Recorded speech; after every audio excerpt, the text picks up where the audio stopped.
Ang ulo ko talaga.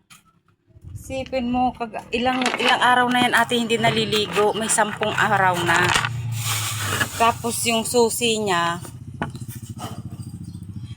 nagpabili ng susi. At sira daw ang susi.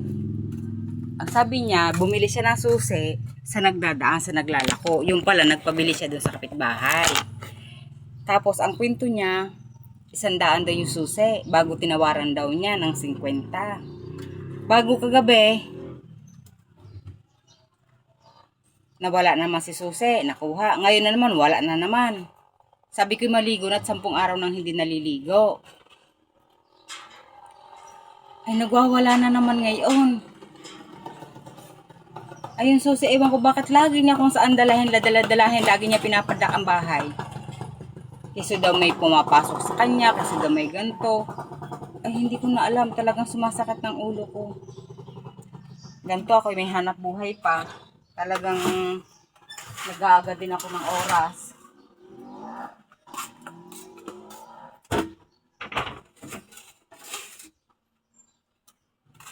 Kahirap. Ay, yung pagpapaligo na lang, talagang pag-aawayan nyo, magagalit siya, magwawala siya, kahit hindi ko na inutusan ng kahapon, hindi ko na inutusan maligo. Sabi niya, nagsusumbong dun sa aking ina, galit na galit. Ako daw pinagtulungan namin siya ng aking anak na maligo. Sabi ko, hindi nga kami nakikita. Sabi ko, ibig ako sa ginagawa ko.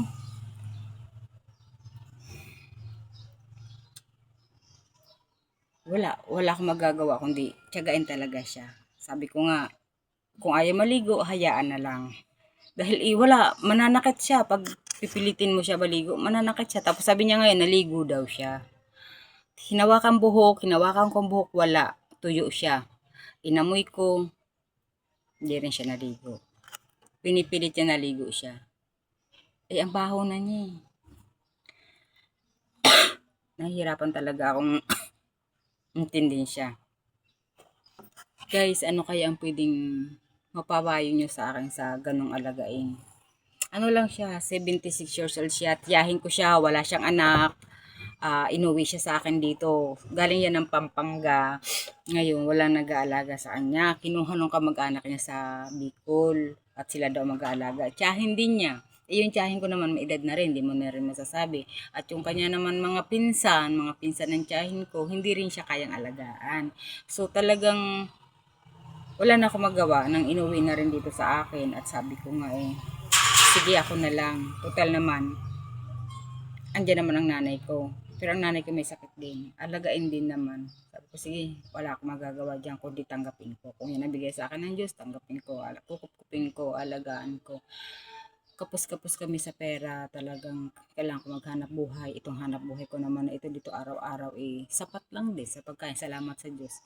Pero yung iba niyang pangangailangan, hindi ko rin kayang i-sustain talaga. Yun nga, ang problema ko sa kanya, yung daily routine niya, talagang hirap. Sa pagkain naman, napoprovide ko kung ano pagkain namin, kinakain naman niya. Talagang pilitan lang, kasi lagi niya sinasabing busog siya. Hindi siya pwedeng malipasan ng gutom. Kasi pag nalipasan siya ng gutom, for sure, magwawala siya. So, sana may mapayo kayo sa akin kung anong dapat kong gawin sa ganyan.